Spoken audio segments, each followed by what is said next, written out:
Caribou crash remembered. Local entrepreneurs urged towards digitization. And health spending raised as Parliament resumes.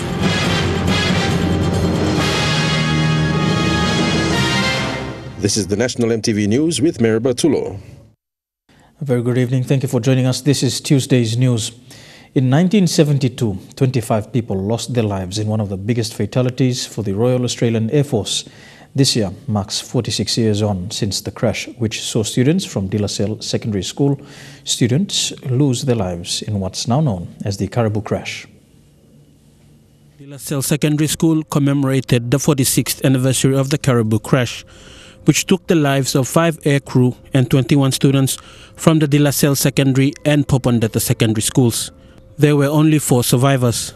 The DHC-4 Caribou, similar to this one pictured, crashed in the Kejuru Gap near Bulolo on 28 August 1972. The students were part of the Australian Army School Cadet Corps attached to the 35th Infantry Battalion. They were returning from Lae after their term break military training. Mass was celebrated with the students and staff, with representatives from the Royal Australian Air Force and families of the victims laying wreaths to commemorate the day. None of the survivors attended the service, but Leonard Alden, one of the first to be on the scene of the crash in Kejuru, was with his son on that fateful day. Today, both laid wreaths in honor of the fallen. Len, as he is known to many, was with the PNG Volunteer Rifles and was part of the rescue effort in 1972. He recalls the 3-day ordeal which they pushed through to reach the crash site. 5:30 something, the Caribou flew up our area and flying very low, and I thought it was going to land. Me and my son was working on a chicken fence, young Mike, and after that, about an hour and a half later, a chap on the motorbike came to me and said, "Len, we are on call." Len and other rescuers went for 3 days from Wow down to Karma Flats before they found the crash site.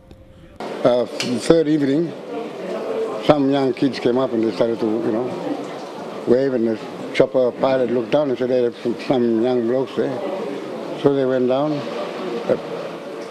One of the blokes climbed down on a rope, down, and it was fair enough, it was cadets. He shared his memories with the school as he took his photos from that fateful day with his son Michael. They both shared the moments with the students and others. He has only met one of the survivors, but says the ordeal of the rescue still remains in his heart to this very day. I think that's all I can say. I've been always trying to come down for this occasion, but never made it. But somehow or other Mike said, "You stay dead." So here I am. Put it in words, but really, it really hurts me. Hurts the shit out of me. Because, dead bodies lying there and the kids, half dead and trying their best to survive. But I've never, ever forgotten it to this day. It's always in my heart. Principal of De La Salle Secondary School, Brother Anthony Semi Pencras, said the event was a chance for students to remember the event as they look towards the future of the school. Celebration takes place, but I wanted to make it known to the students, especially boys. So these are the things happened previously. So there's another chance for them to remember all those things what they have done previously. So to restart and think about what we can achieve in the future.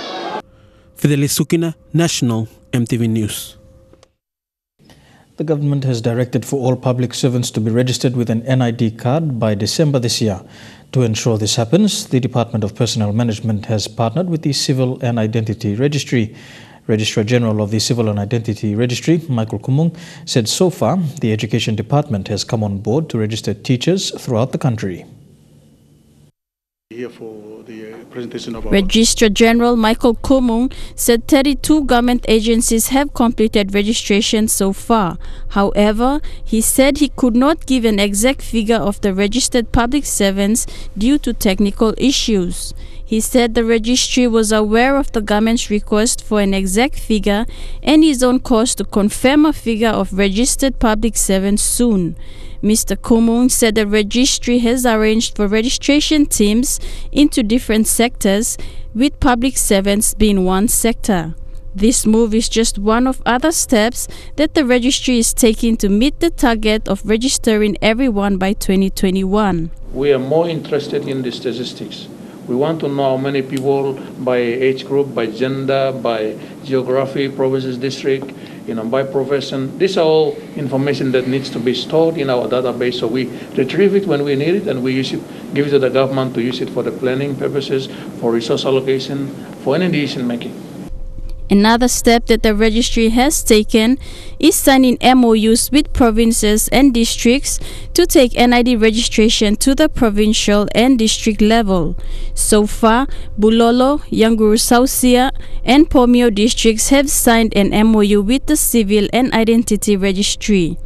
Under these MOUs, districts and provincial registrars will be appointed and NID cards will be printed in the districts and provinces. Catchment provinces for NID registration are NCD, Central, East New Britain, East Sepik, Morobe, and Western Highlands. Since the rollout of the NID project in 2015, a total of 490,000 of the country's population have been registered.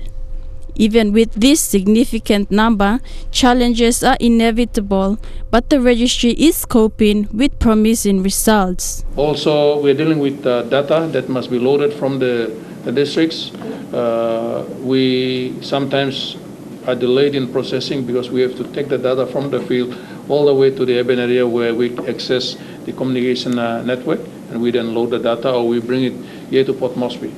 So one of the areas that will help is to establish offices in districts or provinces where there is easy connectivity, and that will help transport the data to and fro. Charlene Eri, National EMTV News. Minister for Community Development, Youth and Religion, Soroi Eoe, Minister for Planning, Richard Maru, and Minister for Commerce and Industry, Wera Mori, took a trip to some of the remote parts of Gulf Province. The ministers travelled to Ihu, Baimuru, and parts of Kikori district to look at development possibilities. For the past terms of government, Kikori has been neglected. Thus, the trip was to assist the ministers see the challenges in terms of service delivery reaching these communities. The government will assist the member for Kikori to bring many services that are needed in the district. Various communities expressed their gratitude, saying it was rare for them to see the ministers visiting their communities. The small town of Kundiawa needs a facelift. Simbu Governor Michael Dua says projects like the bus stop station and beautification project are efforts to improve the town's outlook. Speaking in front of hundreds in Kundiawa, Governor Dua urged youth to take ownership of the facility. Dua also tasked youth to clean the town as well as maintaining safety for those who come into the provincial capital. A bus stop station for the travelling public was opened yesterday by the Governor Dua.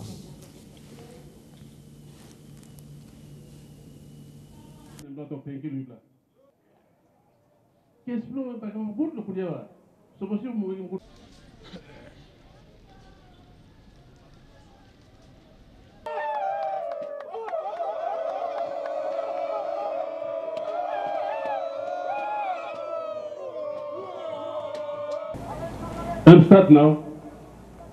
Stretch blooming back up good plan. By put him light.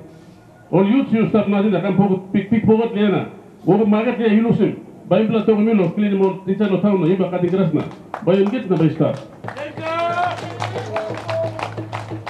No bus stop you must respect him. Traveling public, probably all travel on this area, respect him all, let him all move free.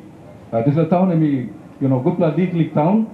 Suppose Jimmy over the time put in some money, Jimmy can change him to a town and it can become a better place, a better town. Now more nicer than many towns in this country. Alright, town him likely. Jimmy can change him, Jimmy can make him good plan. You're watching National EMTV News. Stay tuned for more of the day's other stories after these messages.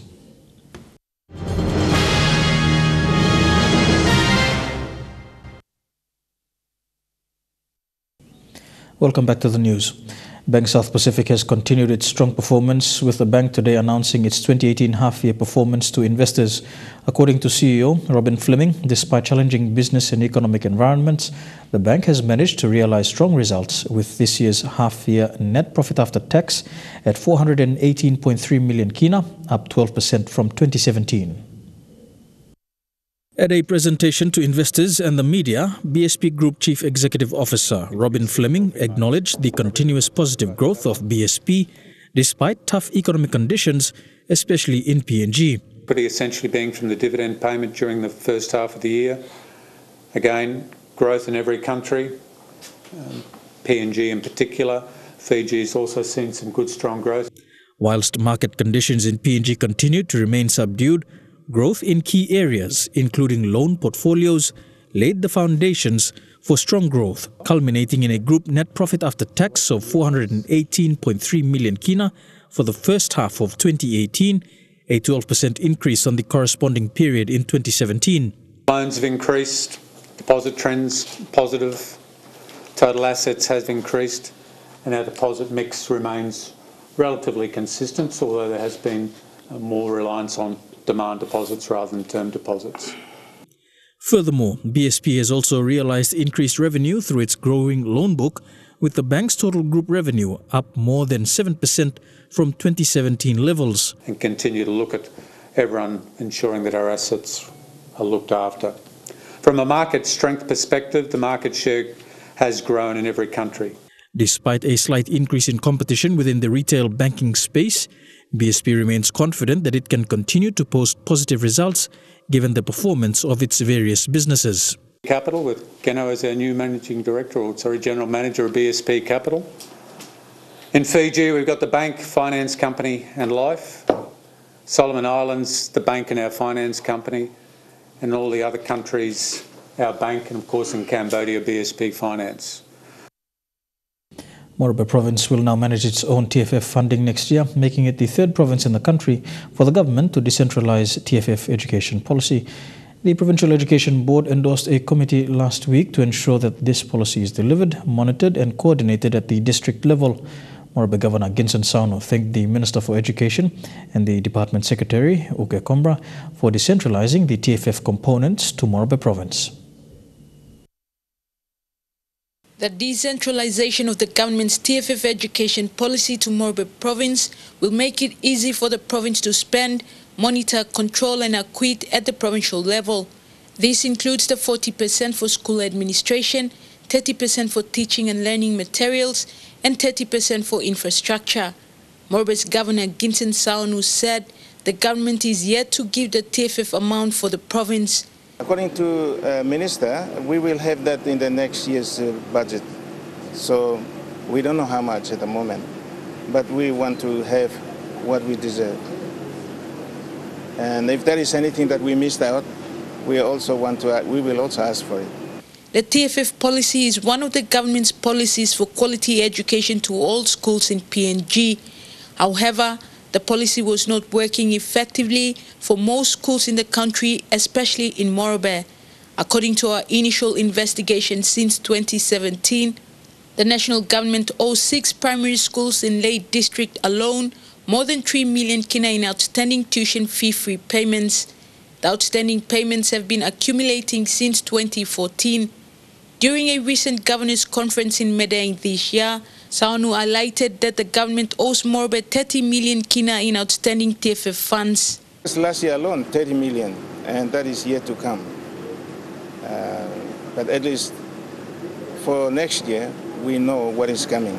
The MATS talked about policy in the country, and I am one of those who made a lot of noise about that, not because I want to make noise, because I want that kind of decision be made for the good of the people and for the benefit of the quality of education that we've been talked about.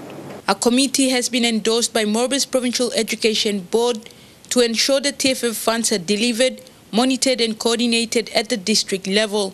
The Provincial Program Advisor for Education, Keith Jiram, says the division will come up with a policy to monitor and control the payment of the TFF funds in the province. Julie Badui Owa, National EMTV News, Ley. You're with Tuesday's News. We go for a break and be back with more after these messages. Stay tuned.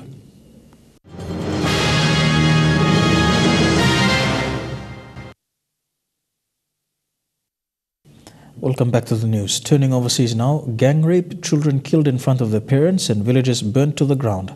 That's what has been included in a United Nations report that's calling for 6 Myanmar military generals to be investigated for genocide and crimes against humanity. At least 700,000 Rohingya Muslims have fled violence over the past year.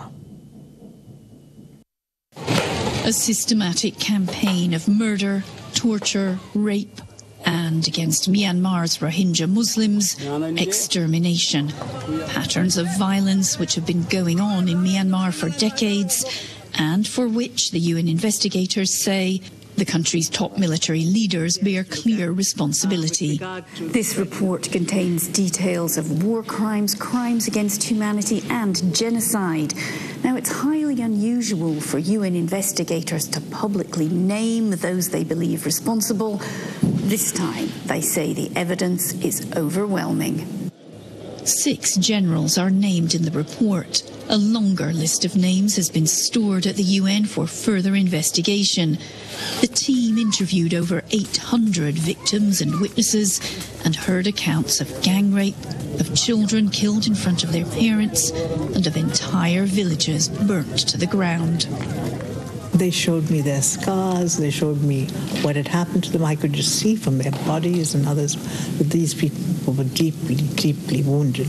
You know, it's not only about justice for victims, but it's also deterring future activity.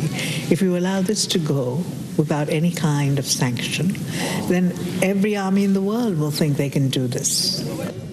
The investigators are also highly critical of Myanmar's political leader Aung San Suu Kyi, who they say failed to use her position as head of government or her moral authority to prevent the violence.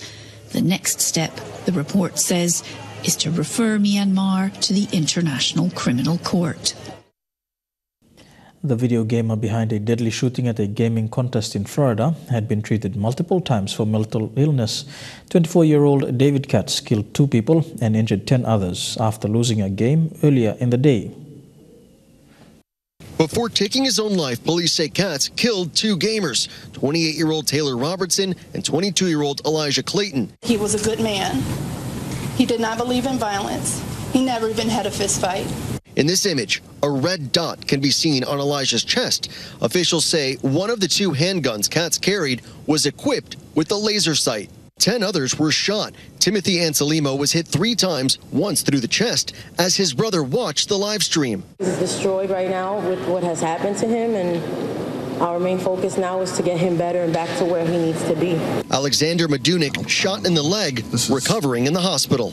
I don't want to get shot playing a video game get killed over playing Madden. Man, David Katz keeps to himself. The suspect, who went by the nickname Bread, was a well-known Madden gamer, regularly competing in big money tournaments like this one last year. I don't think of myself as a 7 seed. I think personally I'm one of the better players. Authorities gathering evidence at Katz's Baltimore home. Court records obtained by ABC News show Katz was treated for psychiatric issues at least twice in the past. In addition to his home in Baltimore, police have also searched his hotel room and his car right here in Jacksonville, searching for any clues as to why he may have done this. Police say there's also surveillance video that clearly shows David Katz targeted other gamers and not bystanders.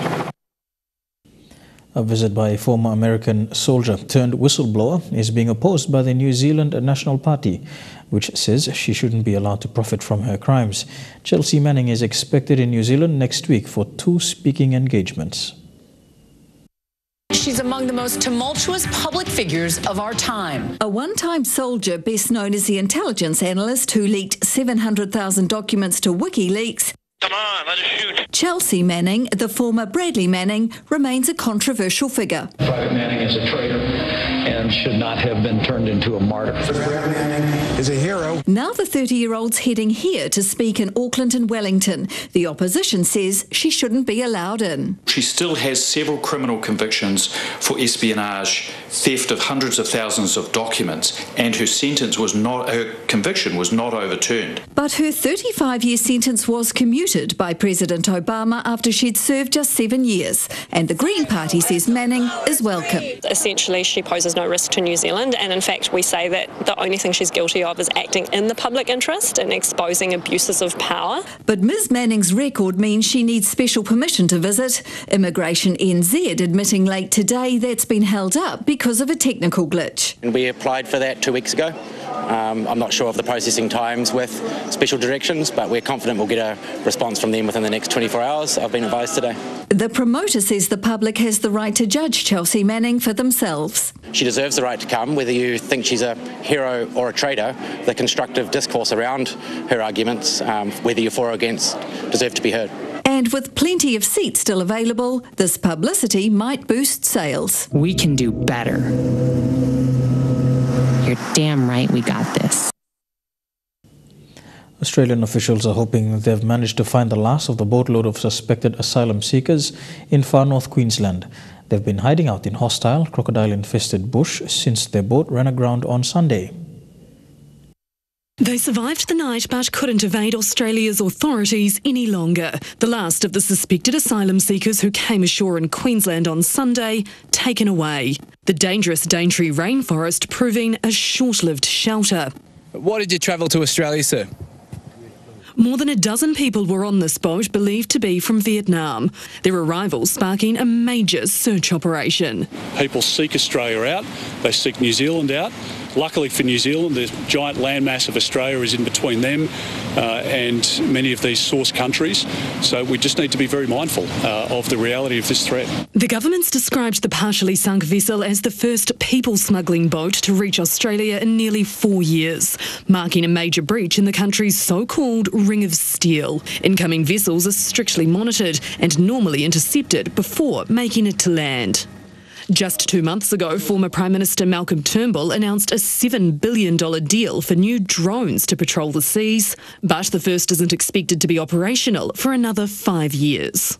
We have been very clear that we won't allow people who arrive illegally into our country to settle in this country.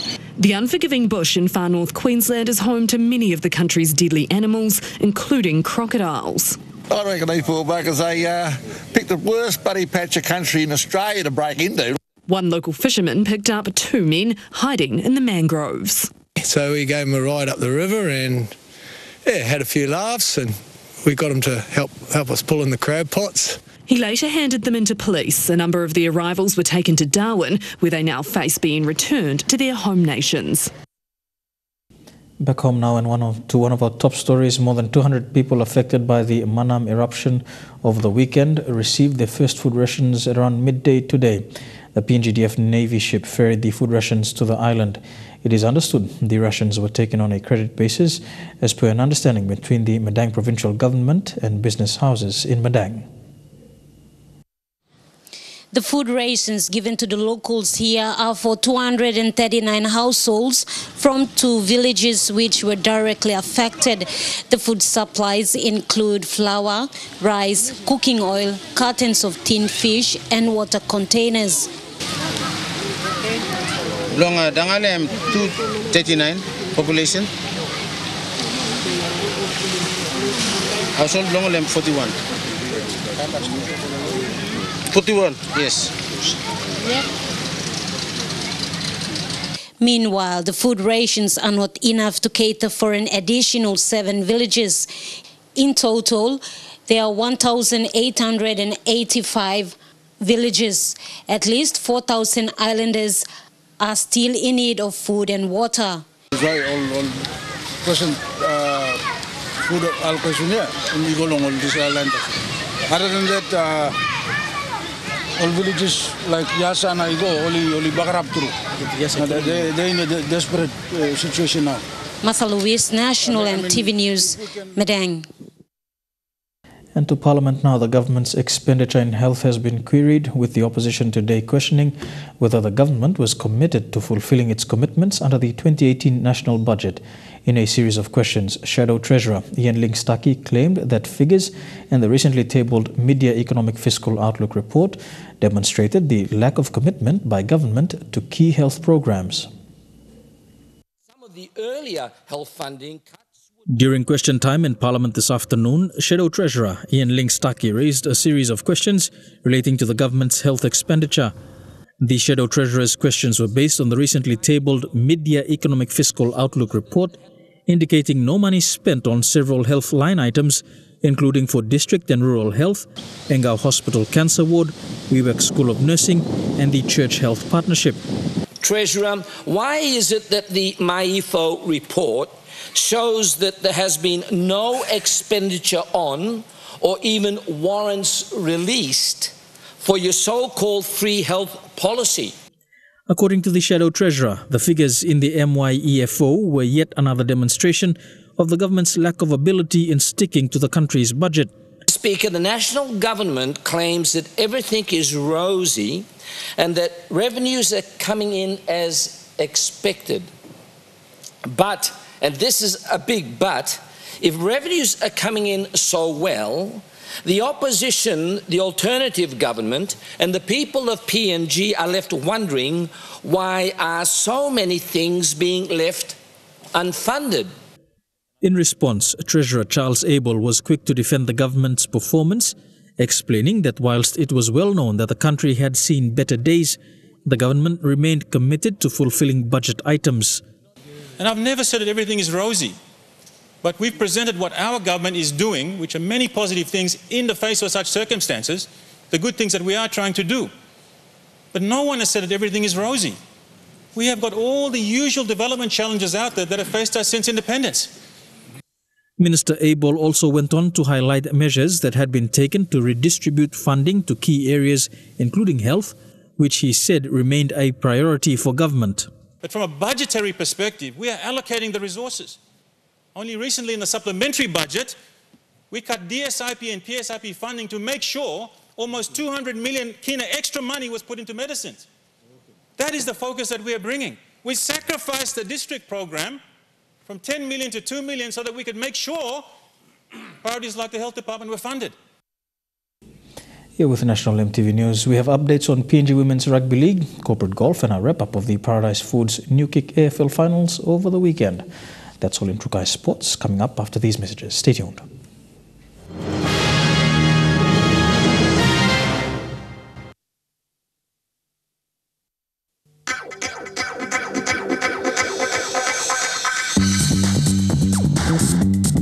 Trukai Sports.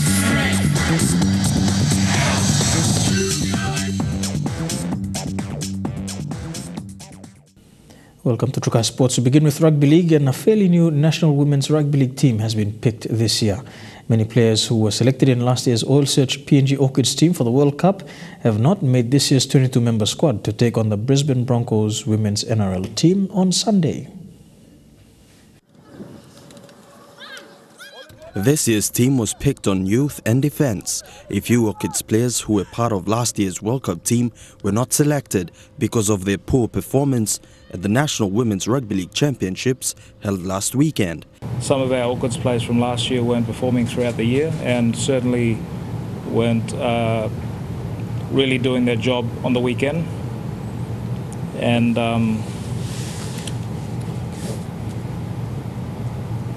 for me it was disappointing, leaving those players out, but I have to put the team first and the future of the Orchids.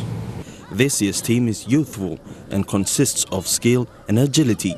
Though it was difficult picking a team with many players showing promising signs over the weekend, Wesley believes they have chosen the best team so far. The ladies bond straight away, and so did our coaching staff. So my belief is our future's bright for our team. And once again, I really like to thank PNG Rugby League and Oil Search for your support in appointing me in this job. And I'm, as a Papua New Guinean and for our women especially, I'm really excited about taking the team forward. With the 3 Australian-based players also included in the 22-member squad, Wesley says they add experience to the side. I'm pretty happy with bringing these girls in. I know they'll give a lot of feedback to our girls and lead in a good way. The team will have an open training session tomorrow at the Oil Search National Football Stadium in preparation for the match on Sunday. The Oil Search PNG Orchids face the Brisbane Broncos Women's NRL team at Suncorp Stadium at 1:30 p.m. Elijah Levet, National MTV Sports. To golf, and the Prime Minister's Corporate Golf Challenge is set to tee off on the 21st of September at the Royal Port Moresby Golf Club. The annual event is the second major fundraiser by the PNG Olympic Committee to raise funds to send Team PNG to international sporting events. Ella Motors has again come in support towards the event, offering a brand new single cab Toyota Hilux to anyone who succeeds in hitting a hole-in-one on the 18th during the event. The annual challenge consists of a 4-person team competing in a modified Ambrose competition. Paradise Foods' New Kick School AFL competition held its grand final matches over the weekend. The event saw 8 teams, 4 from Lae and 4 from Port Moresby competing. Paradise Foods' New Kick AFL Grand Final that took place over the weekend in Port Moresby saw 8 teams wrestling for the top spot. The event played in 2 divisions, under 13 and under 15, saw Bumana Primary take on Pomtech in the under 13 girls Grand Final match, which saw Bumana Primary take the win in the end with 6 points, with Best on the Ground award going to Violet Dondo. While in the under-13 boys competition, the finals between Pomtech and St. Peter's Primary saw Pomtech dominate the match with 3 goals and 2 behinds to take the victory with a 20-points win over St. Peter's. Best on the Ground award was awarded to Ellison Katmail from Pomtech. In the girls division, Pomtech's under-15 girls challenged Bumana Primary School, with Pomtech defeating Bumana Primary 13 points to 3. The Best on the Ground award went to Samantha Samio of Pomtech. In the under-15 boys division, the match between Pomtech and Bumana Primary saw Pomtech take control of the match to bring it to a high finish with 19 points win. Best on the Ground award was presented to Jonathan Quintin of Pomtech. Godwin Eki, National MTV Sports. And don't go anywhere, we'll have more Trukai Sports on the other side of these messages. Stay tuned.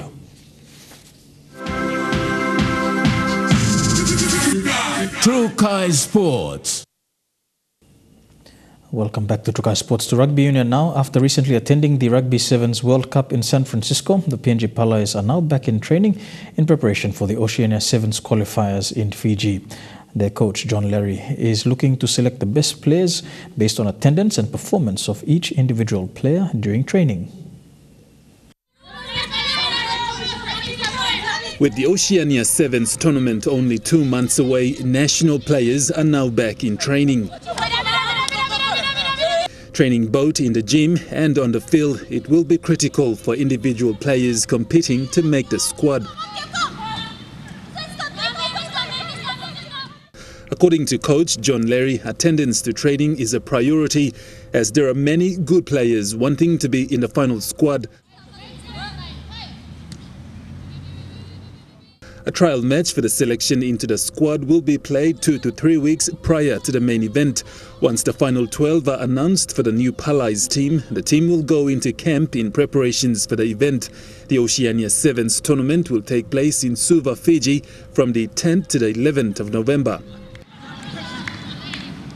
Godwin Eki, National MTV Sports. To athletics, and PNG's track and field star Peniel Richards says his target for next year is the Pacific Games in Samoa. Peniel, who is training at the NSI in Goroka, says so far preparations are going well.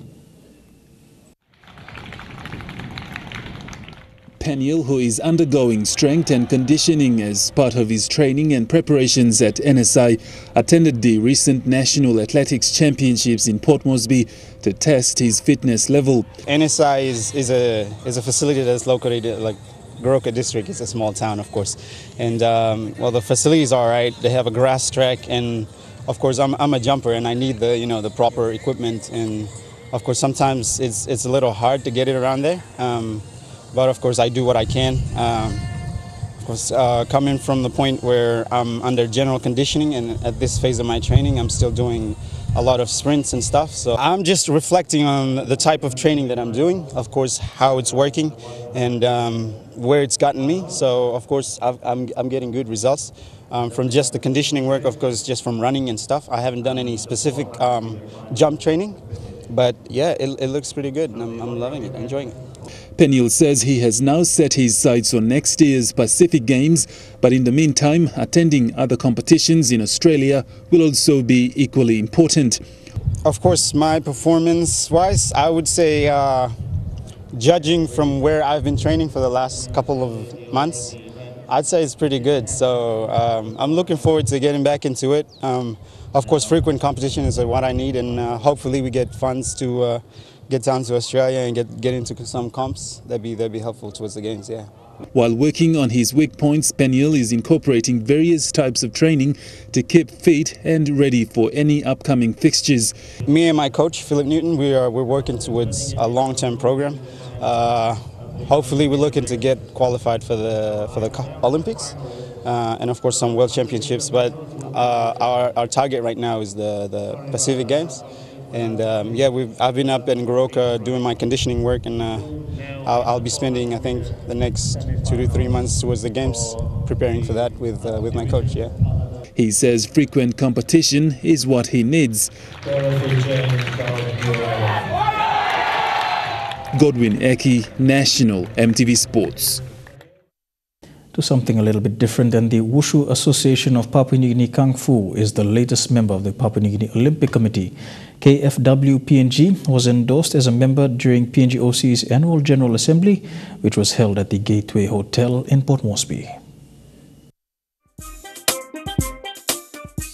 The newly established sporting body has plans to expand its program in PNG. Wushu is a captivating sport that is rapidly expanding in the world, and the recognition by PNG OC gives it the motivation to grow in the country.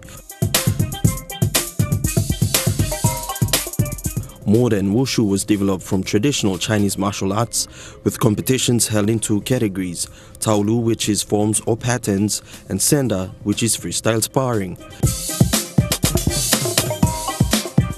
The KFW PNG is targeting Sanda as the sport to develop in PNG and will be running programs over the next few months.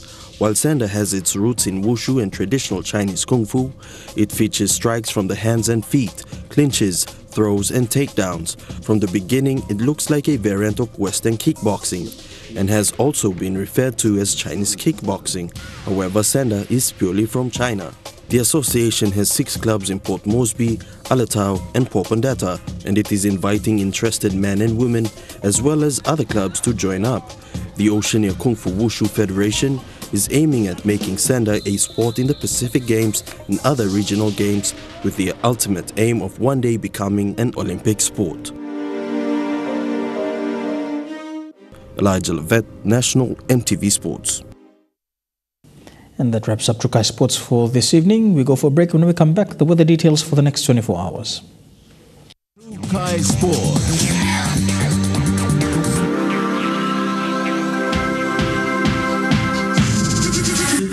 Trukai Sports.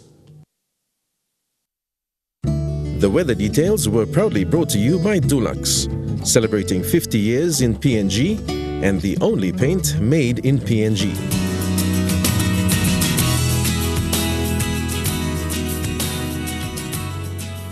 A look at the weather forecast for the next 24 hours in the southern region. Fine becoming cloudy for Alatau and Popondetta. Rain and showers expected in Kerma. Cloudy periods in Daru. A few showers expected in Port Moresby with a top of 30 degrees. To the Momasa region, fine becoming cloudy for Leh with a top of 31, 27 degrees and rain for Wau. Some rain and showers for Madang. Fine becoming cloudy later on for Wewak and Vanimore. To the New Guinea Islands region, a shower or 2 for Lorengau and Kimbe with a top of 31 degrees as well, but some showers for Kokopo and Rabaul. Mostly fine for Keveng with a top of 31 degrees, and fine becoming cloudy for Buka. And in the Highlands region, all centers to expect some rain and drizzles and morning fog over the next 24 hours with 24 degrees the top temperature for Mendi and Wabeg, 25 degrees for Mount Hagen, Goroka and Kundiawa. To look at the forecast for small ships for the next 24 hours, waters of southern PNG Indonesian border through Torres Strait and Daru to Kiwai Island, to Kerma, Yule Island, Hood Point to Samurai Island, seas 1.5 to 2 meters. Waters of eastern and western Min Bay Islands and waters of New Island to east and west New Britain to Bougainville, seas 0.5 to 1.5 meters.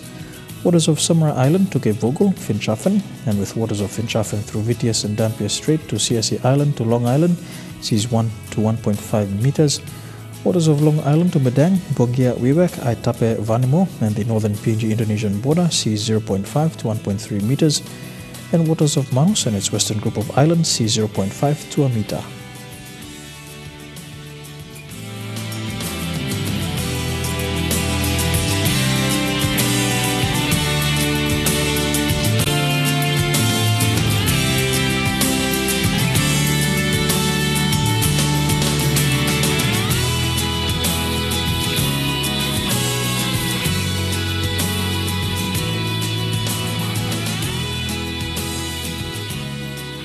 And a look at the ocean forecast for PNG areas. Coral Sea sees moderate to rough with southeasterly winds at 20 to 34 knots.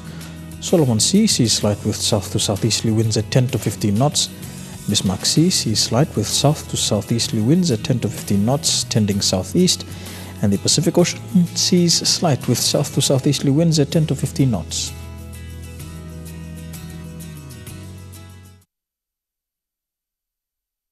The weather details were proudly brought to you by Dulux, celebrating 50 years in PNG and the only paint made in PNG. And before we go, a recap of our top stories again. Fatal air crash remembered, local entrepreneurs urged towards digitization, and health spending raised as Parliament resumes. And that's the news, sport and weather for today, the 28th of August 2018. On behalf of the entire EMTV News team, pleasant viewing, and we hope you enjoyed tonight's episode of My Province, My Country, 43 Years On, at 8 p.m. when we take you to the beautiful Enga Province. On behalf of the EMTV News team, pleasant viewing, good night.